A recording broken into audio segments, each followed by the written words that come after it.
కాలేజ్కి వచ్చావా హై స్కూల్కి వచ్చావా? అదేంటక్క అలా అంటున్నారు? అదా, నీ ఫోను, నీ 2 జల్లు, నీ వాల్కమ్ చూస్తుంటే హై స్కూల్ పిల్లలానే ఉన్నాం.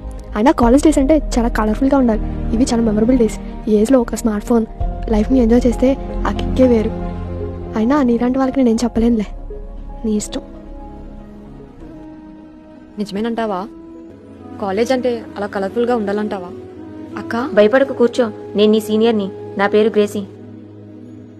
ఏంటి, కాలేజీకి కొత్త? అవునక్క, డాడీ వస్తానన్నారు. సరే, అక్కడ నుంచుందాం. ఎలా ఉంది కాలేజ్, బాగుందా? బానే ఉందక్క. మరి ఎందుకు దీర్ఘంగా ఆలోచిస్తున్నావు? ఏం లేదక్క, కొంచెం అంతా కన్ఫ్యూజన్గా ఉందక్క. ఏం, దేనికోసం అంత కన్ఫ్యూజన్? అక్క, మేం క్రైస్తవులం అక్క. మా మమ్మీ వాళ్ళు ఎక్కువ వాక్యానికి విలువిస్తారు.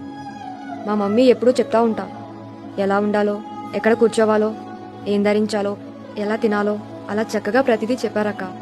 అవి వింటే అలా నడుచుకుంటే బాగుంటుంది అని అనిపిస్తుందక్క. ఆహా, కానీ ఈ వాతావరణంలోకి వచ్చేసరికి చాలా కలర్ఫుల్గా ఉండాలనిపిస్తుందక్క.